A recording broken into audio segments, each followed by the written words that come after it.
mwabibonye twatewe iteka no kuba kwakira umukuru w'igihugu nyiricubahiro mu gihugu ca Ethiopia aho yatugendeye ashika aho dukorera ibikorwa byo guhingura ifumbire ikirundi ivanze n'ikizungu. Yaraje rero kutugendera kugira ngo arabe ingene dukora ibyo dukora narijya ko iyi fumbire dukora ikirundi ivanze n'ikizungu atari heshi kwisi ikogwa. Rero yaraje kwirabira ivyo bintu dukora bitazwi heshi kwisi mugabo kandi ari ngirakamaro ku murimyi, ari ngirakamaro ku biterwa, ari ngirakamaro kwisi.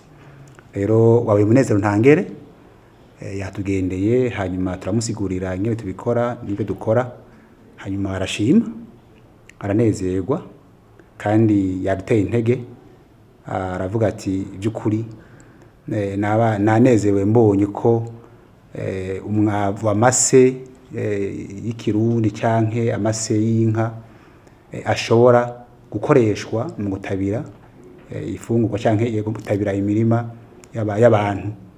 Mu byo yavuze byamutangaje cyane hanyuma cyadutera intege aratubwira ati mubandanye ndabashimiye cyane ati muhingure cyane kugira ngo n'abandi mu bihugu bibanyi musanzwe mucuditse mushobore kuza kugira ngo babagurire. Nagiye yumvise yuko mu karere uru ruganda atahoruri.